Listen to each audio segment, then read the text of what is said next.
pagi hari ini dalam ibadah yang berlangsung pagi, kami akan belajar sedikit dari kebenaran firman Allah. Namun sebelum kami membaca, mendengar dan merenungkan, kami sadar ya Tuhan bahwa kami adalah manusia yang penuh dengan keterbatasan, kekurangan, kelemahan dan kelemahan oleh karena dosa. Untuk itu ya Allah surga, kami mohon daripada urapi kami semua dengan urapan kuasa Roh-Mu yang kudus. Bahkan anugerahkan kepada kami hikmat, baik kami yang mendengar dan yang menyampaikan, supaya benar-benar bagian firman Tuhan benar-benar bahagia dalam kehidupan kami sekali. Dan daripada itu kami dapat mengamalkan dalam kehidupan kami hari lepas hari selama kami berkenan hidup dengan ini. Berbicara kepada kami ya Allah menurut keinginan, karena kami telah siap untuk mendengarkan apa kata-Mu bagi kami. Jadi Kristus firman-Nya hidup, kami berdoa. Amin.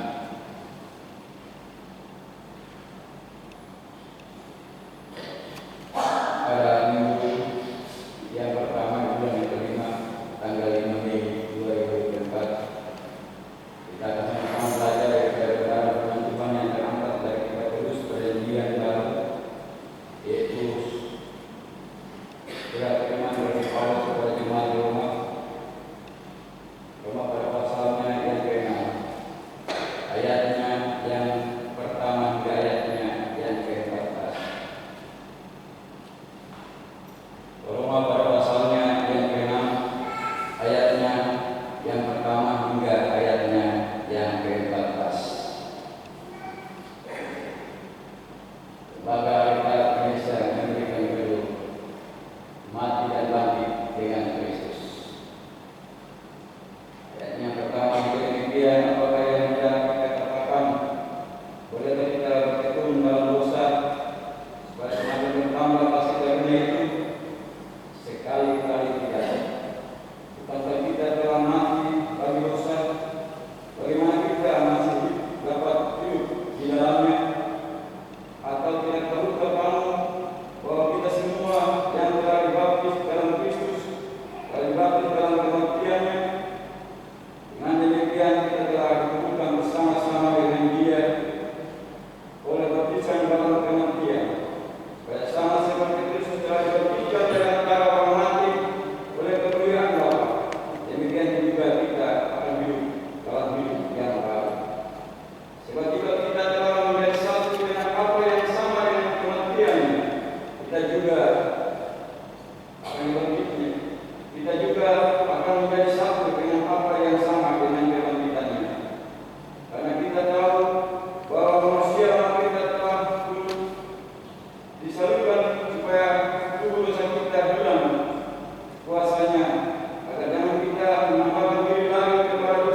mendengarkan firman Tuhan. Kita aminkan pembacaan firman Tuhan. Haleluya, haleluya.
Bisa di tahun 2024 ini, di mana kita semua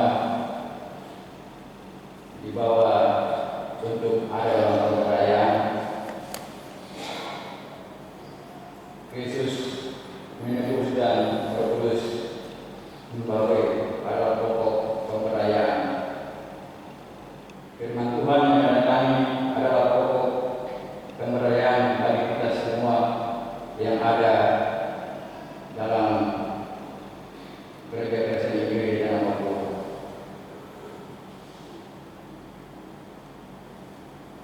Dari surat Paulus kepada jemaat di Roma pada pasalnya yang ke-6, ayatnya pertama hingga ayatnya yang ke-14. Di bawah surat tema yang ditentukan oleh tim penata layanan dan kenegaraan pada kenegaraan sendiri GKI di tanah Papua, yaitu kebenaran, penebusan, dan keselamatan. Roma 6 pasal 6 ayat pertama hingga ayat yang ke-14 di bawah surat tema kebenaran, penebusan, dan keselamatan. Bapak Ibu jemaat yang dikasihi dan diberkati Tuhan Yesus Kristus, kota Roma dikenal sebagai pusat peradaban dunia pada saat itu sejak 20 sebelum Masehi sampai dengan 56 Masehi. Perkembangan peradaban dari waktu ke waktu pada masa itu mengalami kemerosotan, terutama dalam hal moralitas atau moral. Kota Roma sangat dimasukkan kala itu pada kedudukannya sebagai pusat pemerintahan yang berkuasa. Namun terjadi korupsi di kalangan pengambil kebijakan dan pengelola keuangan tak bisa kita alami, bahkan berkembang sangat mabar atau sangat besar. Banyak dari penduduk Roma menjadi budak karena tidak berdaya menghadapi sistem yang diterapkan pada saat itu. Sementara separuh masyarakat kelas atas hidup dalam kemewahan dan kesenangan tanpa bekerja keras. Menyadari situasi yang dialami oleh jemaat di Roma pada saat itu,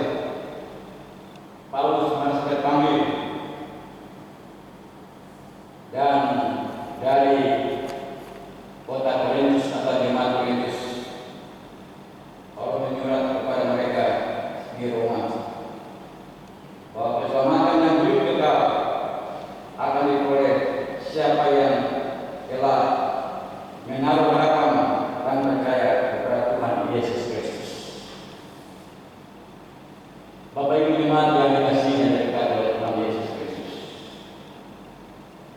Dalam situasi yang dialami oleh jemaat di rumah pada saat itu, Rasul Paulus sebagai hamba Allah atau sebagai seorang rasul merasa terpanggil untuk mengingatkan jemaat di rumah bahwa dalam situasi yang sekitar terjadi dialami oleh jemaat pada saat itu, bahwa mereka tidak perlu takut dan gentar, karena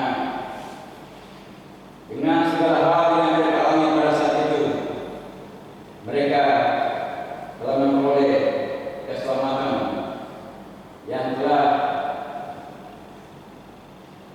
Kristus peruntukkan untuk mereka semua yang percaya kepadanya. Bapak Ibu jemaat yang dikasihi dan diberkati oleh Tuhan Yesus Kristus,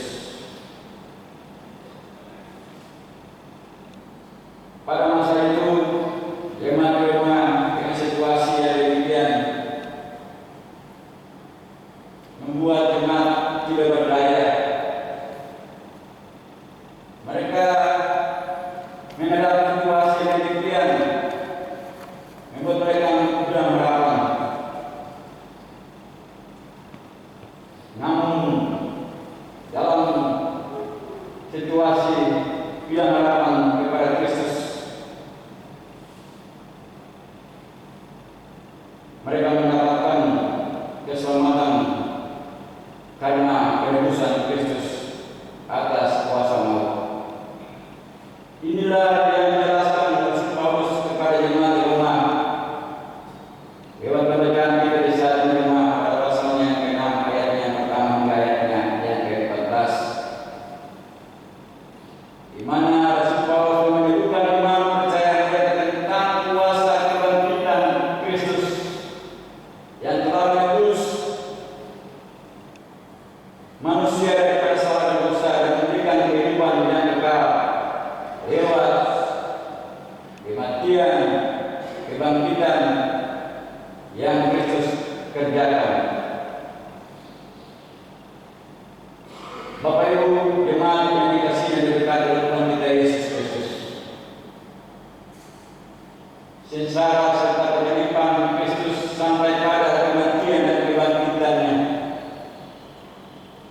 membuat kita ada sampai dengan saat ini, dan membuat kita boleh ada mengambil bagian dalam ibadah yang terjadi di saat ini. Karena kita semua yang hadir saat pagi hari ini menyadari sini dan percaya dan yakin benar bahwa Yesus itu benar-benar bangkit dari antara orang mati. Tanpa kebangkitan belum tentu kita ada di saat ini. Karena kita semua percaya dan yakin bahwa Yesus itu benar-benar bangkit dan kuasa kebangkitannya yang menuntut kita sampai dengan saat ini, di mana kita boleh menjalani kehidupan kita di tahun 2024 hingga kita berada di hari yang ke-106, bukan karena usaha dan bukan karena kekuatan kita semata atau semua yang kita miliki, tetapi semuanya itu bisa terjadi dan bisa kita nikmati dalam hidup dan kehidupan kita karena kuasa kebangkitan Kristus itu terjadi.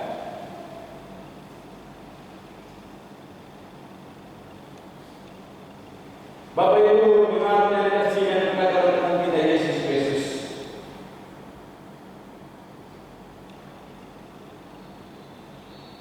supaya kita menjadi manusia yang dibenarkan di hadapan Allah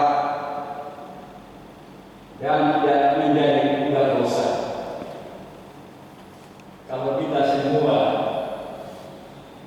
sama yakin percaya bahwa Yesus telah bangkit, sehingga kuasa dosa itu tidak punya kuasa lagi di dalam setiap kehidupan kita, sehingga kita tidak diperbudak lagi oleh dosa itu,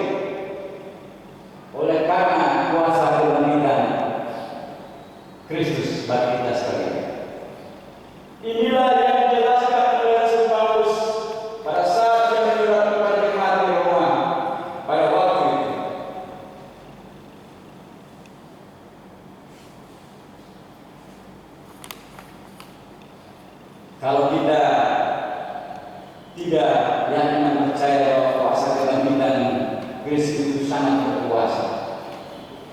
Maka sebab itu kita masih berada di dalam dosa. Dan pada saat kita berdoa, seolah-olah kita sedang ada dalam keadaan bermusuhan dengan Allah. Bapak Ibu jemaat yang dikasihi dan diberkati Tuhan kita Yesus Kristus, ada nas dalam firman Tuhan yang mengatakan bahwa kalau kita ada bermusuhan dengan sesama kita, selesaikan semuanya itu dulu, baru kita datang kepada Tuhan untuk berdoa. Ini juga yang dijelaskan oleh Rasul Paulus pada saat dia menyurat kepada jemaat di Roma. Sehingga dengan demikian, pada saat kita berdamai dengan sesama kita, baru kita datang menyampaikan doa dan permohonan kita kepada Kristus, maka sudah barang itu semua yang kita sampaikan dengan iman dan percaya sesuai dengan menyelesaikan setiap permusuhan kita dengan sesama kita, maka Tuhan akan menjawab setiap doa-doa kita. Bapak Ibu dan jemaat yang dikasihi dan diberkati Tuhan kita Yesus Kristus, karya Yesus tentang perdamaian atau kebenaran dan penebusan merupakan jalan masuk untuk mengalami dan memperoleh keselamatan. Benarnya kata-kata Yesus, "Akulah jalan dan kebenaran dan hidup." Yohanes 14 ayatnya yang ke-6. Karena begitu besar kasih Allah akan dunia ini, sehingga Ia telah menyerahkan Anaknya yang tunggal, supaya orang siapa yang percaya kepada-Nya tidak binasa melainkan beroleh hidup yang kekal. Yohanes 3 ayat 16. Dari kedua bagian firman Tuhan ini memberikan kekuatan dan pengharapan kepada kita dalam menjalani kehidupan kita di tengah-tengah dunia yang sementara ini. Bahwa Allah yang kita imani dalam Yesus Kristus, Allah yang luar biasa, yang tidak pernah meninggalkan kita sedetik pun dalam perjalanan kehidupan kita hari lepas hari. Itu berpulang kepada kita masing-masing bagaimana kita menjaga hubungan dengan Allah di dalam setiap aspek kehidupan kita, terutama membangun relasi dengan Tuhan di dalam doa dan melakukan setiap kebenaran firman-Nya secara baik dan benar, bahkan juga membangun mesbah keluarga bersama dengan Allah. Maka disitulah kita percaya dan yakin bahwa Kristus benar-benar bangkit, sehingga kuasa kebangkitan itu mempengaruhi kehidupan kita sekalian sebagai orang-orang yang telah mendapat kasih karunia lewat kebangkitan Kristus itu sendiri. Sehingga dalam kehidupan kita sepanjang kita hidup di tengah dunia ini, Allah mau untuk kita menceritakan segala hal yang telah kita dengar, kita alami, bahkan kita pelajari kepada semua orang yang beriman yang belum percaya dan mengaku bahwa Kristus itu benar-benar bangkit.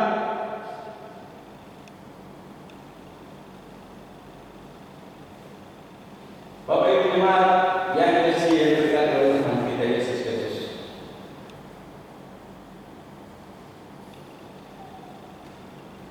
perdamaian atau penebusan dan keselamatan tidak bergantung pada tindakan manusia. Sebab hal ini berarti keselamatan atau hidup kekal akan menyapa kita. Keselamatan adalah kepastian dalam iman kepada Tuhan Yesus Kristus. Karena keselamatan itu sebenarnya datang dari Allah melalui Tuhan Yesus Kristus. Saya percaya bahwa kita semua yang hadir di saat pagi hari ini dengan iman yang sungguh dan keyakinan yang sungguh kepada Allah, bahwa benar keselamatan itu adalah karya Allah lewat Kristus Yesus bagi kita sekalian. bukan karena keperkasaan kita, bukan karena segala hal yang kita miliki dalam hidup ini, tetapi karya keselamatan yang Allah nyatakan lewat Kristus Yesus bagi kita. Inilah yang harus kita ceritakan hari dunia ini, sehingga dari demikian semua orang akan mengenal dan percaya serta mengaku bahwa Yesus Kristus itu mati, bangkit, dan naik ke surga. Yang kurang 4 hari lagi, yaitu hari Kamis tanggal 9 Mei 2024, kita akan bersepura merayakan kenaikan Yesus Kristus ke surga. Bapak Ibu jemaat yang dikasihi dan diberkati Tuhan kita Yesus Kristus, dalam kemenangan yang secara totalitas dalam Yesus Kristus yang kita miliki dalam kehidupan kita, oleh karena anugerah yang Allah nyatakan lewat Kristus Yesus bagi kita sekalian, inilah yang harus kita syukuri. Karena dengan demikian kita semua boleh ada dalam hidup sampai dengan saat ini dan terus menikmati berkat-berkat Tuhan yang tak terkesudahan di dalam setiap kehidupan kita tanpa kita sadari, baik berkat kesehatan, berkat umur panjang, dan berkat-berkat lainnya yang kita sudah peroleh dan nikmati selama 106 hari dalam perjalanan kehidupan kita di tahun 2024 ini. Dan kita juga sebagai anak-anak menurutnya Kristus yang telah mengatasi kami lewat kebangkitannya, kita harus berusaha berdamai dengan semua orang yang ada di sekitar kehidupan kita, karena Yesus datang untuk menamaikan dunia dengan Allah, sehingga kita mendapat bahagia dalam kerajaan atau kehidupan yang kekal yang Kristus siapkan bagi kita sekalian. Dan kita dituntut juga dalam hari-hari kehidupan kita di dunia yang sebentar kita hidup dan ada di saat ini, dari berikan kita dituntut berikan ruang kepada semua orang di dalam dunia ini untuk menemukan jalan kebenaran, karena kita tidak bisa pungkiri dan kita tidak bisa kita sangkal, belum tentu kita semua yang ada di saat hari-hari ini, dalam hari-hari kehidupan kita semua berjalan di dalam jalan kebenaran yang Allah kehendaki. Sehingga di saat ini bagian firman Tuhan ini mau kembali mengingatkan kita untuk pada saat kita mengetahui jalan kebenaran dan kita berjalan di dalam jalan kebenaran itu sendiri, kita dituntut untuk menyampaikan itu bagi orang-orang yang belum berjalan di dalam jalan kebenaran itu sendiri. Dan kita yakin dan percaya bahwa dalam melakukan semua itu kita tidak bisa melakukan dengan kekuatan kita sebagai manusia, tetapi sebagaimana Yesus berangkat naik ke surga, Dia berjanji kepada murid-murid, jangan tinggalkan Yerusalem, karena janji pencurahan Roh Kudus atau pertolongan dalam kuasa Roh Kudus itu akan diberikan atau digenapi bagi mereka. Oleh sebab itu, dalam melakukan semua hal yang Allah inginkan untuk kita lakukan dalam setiap kehidupan kita secara baik dan benar sesuai dengan kebenaran firman Allah, kita perlu kekuatan daripada kuasa Roh Kudus itu. Tanpa kekuatan kuasa Roh Kudus, kita tidak mampu melakukan apa yang Allah kehendaki di dalam kehidupan kita selaku anak-anak kepunyaan Kristus yang telah mendapat kasih karunia lewat kebangkitan Kristus Yesus sendiri. Bapak Ibu jemaat yang dikasihi dan diberkati oleh Tuhan kita Yesus Kristus, lewat renungan singkat di pagi hari kita semua dituntut untuk menjadi saksi, untuk menceritakan atau menyaksikan kebangkitan Kristus bagi semua orang yang belum mengetahui dan percaya tentang kebangkitan Kristus itu. Sepanjang kita